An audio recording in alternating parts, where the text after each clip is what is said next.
MS Excel 2016 के इस अध्याय में होम टैब में सेल्स ब्लॉक के अंतर्गत आज आप सीखेंगे रोज और कॉलम्स का साइज बदलना।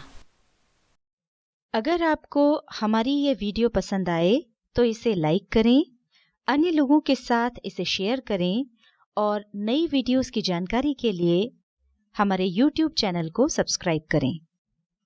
यदि आपको किसी रो की हाइट बढ़ाना या कम करना हो तो उसके लिए उस रो पर क्लिक करें और फिर सेल्स ब्लॉक के फॉर्मेट ऑप्शन में जाकर रो हाइट ऑप्शन पर क्लिक करें। अब आपको जितनी भी हाइट चाहिए हो वो यहाँ पर लिख दें और अब ओके पर क्लिक कर दें। ये देखिए, जो रो हमने सिलेक्ट की थी उसकी हाइट बढ़ गई है।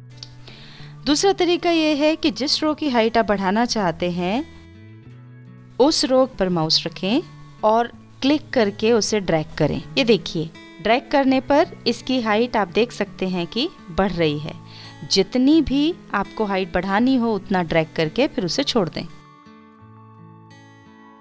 अगर आप सारी रोज़ की हाइट एक साथ बढ़ाना चाहते हैं तो उसके लिए पूरा डेटा सिलेक्ट करने के लिए यहाँ कॉर्नर पर क्लिक करें।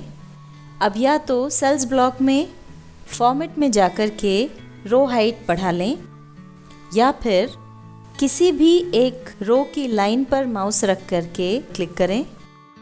उसकी हाइट को जितना भी बढ़ाना या कम करना हो उतना ड्रैग करके बढ़ा या कम कर लें।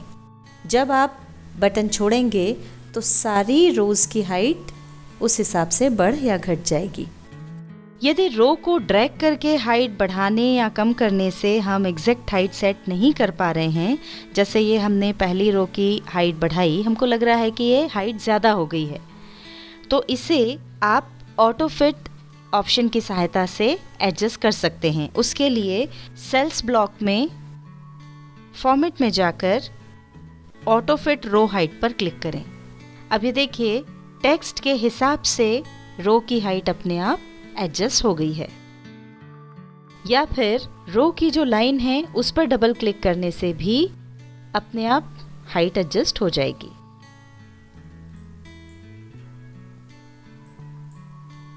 अभी देखिए, यहाँ पर हमने अलग अलग रोज़ की हाइट बढ़ा दी है और अगर इन सबको आपको एक साथ ऑटो फिट करना है तो उसके लिए पूरी शीट को सिलेक्ट करें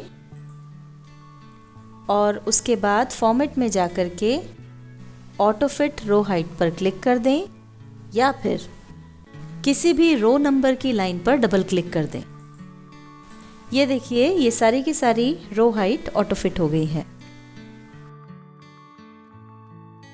यहाँ पर अभी हमने टेक्स्ट का फॉन्ट साइज बढ़ा दिया है, तो ये देखिए, ये जो हमारे कॉलम की चौड़ाई है उसके अंदर एडजस्ट नहीं हो रहा है। तो ये पूरा दिखे उसके लिए हमको कॉलम की विड्थ या कॉलम की चौड़ाई बढ़ानी होगी। अगर हमको केवल एक ही कॉलम की चौड़ाई बढ़ाना है तो ऊपर से उस कॉलम को सिलेक्ट करें और सेल्स ब्लॉक में फॉर्मेट पर जाकर के कॉलम विड्थ पर क्लिक कर दें। अब यहाँ पर जो भी कॉलम विड्थ हमको चाहिए वो हम डाल दें। ये हमने कर दी 25, ओके पर क्लिक कर दें। ये देखिए, ये इसकी चौड़ाई बढ़ गई है। दूसरा तरीका ये है कि ऊपर जहाँ पर अल्फ़ाबेट लिखे हुए हैं वहाँ पर जिस भी कॉलम की चौड़ाई आपको बढ़ानी है उसकी लाइन पर माउस रख करके उसको ड्रैग करके जितना बढ़ाना हो उतना बढ़ा लें।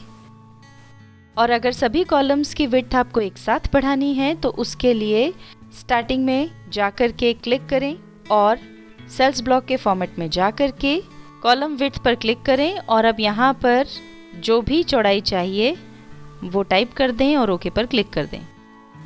अब ये देखिए, सारे के सारे कॉलम्स की विड्थ समान हो गई है। अब यहाँ पर जैसा कि आप देख सकते हैं कि कुछ कॉलम्स में ज़्यादा जगह छूट रही है और कुछ कॉलम्स में कम।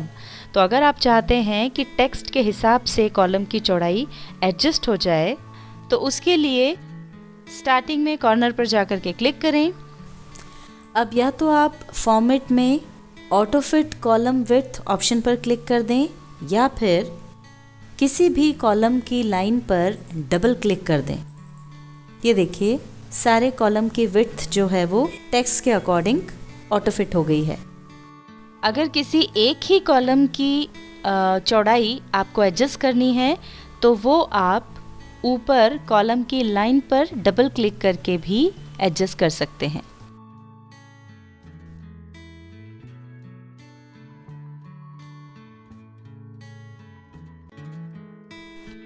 MS Excel 2016 के इस अध्याय में होम टैब में सेल्स ब्लॉक के अंतर्गत आज आपने सीखा रोज और कॉलम्स का साइज बदलना।